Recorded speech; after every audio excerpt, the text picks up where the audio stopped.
It's become virtually indispensable. So dominant, it's now even a verb. But does Googling always give the most relevant results? It's a question the EU has been investigating for 5 years and finally thinks it has an answer. Competition Commissioner Margrethe Vestager accusing the search giant of being anti-competitive and charging it over its response to shopping searches.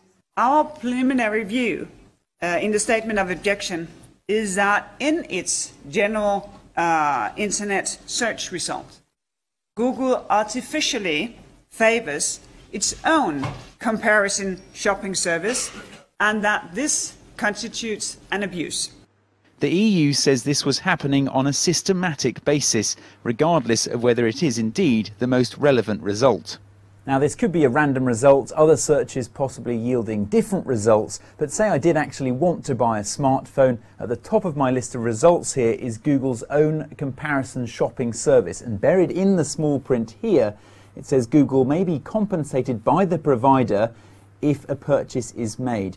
Now, the products that are actually listed here, that's a completely separate issue, but the first phones that do come up on the shopping tab over here are all Samsung Galaxy phones, all phones that use the Google Android operating system, while the Apple iPhone, well, that's much further down the list.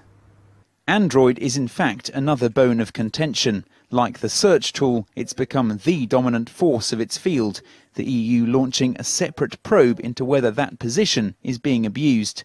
Brussels has the power to fine firms up to 10% of their annual sales. For Google, that means more than $6 billion.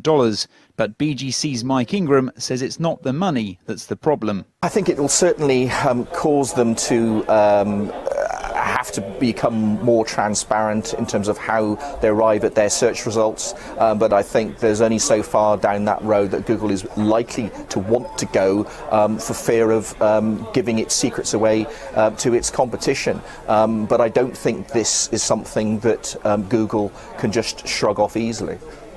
There was no immediate public response from Google, but a leaked internal memo reportedly described the news as very disappointing. The US firm now has 10 weeks to respond and can demand a hearing. If it does, a final resolution could take years.